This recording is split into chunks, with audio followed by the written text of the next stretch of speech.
Rapaz, eu vou derrubar esse pé de braúna aqui, viu? Pra fazer minha fogueirinha, né?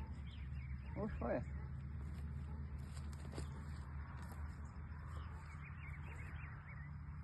Opa!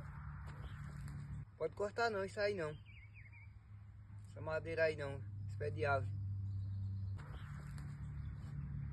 Oxe, eu não posso cortar a minha braúna, é no meu terreno. É pra fazer minha fogueira. Ah, eu vou, não, vou cortar. Oxe, faz parte da natureza. Foi Deus que deixou aí no mundo. Não, vai cortar não, vai lá, pode ir embora.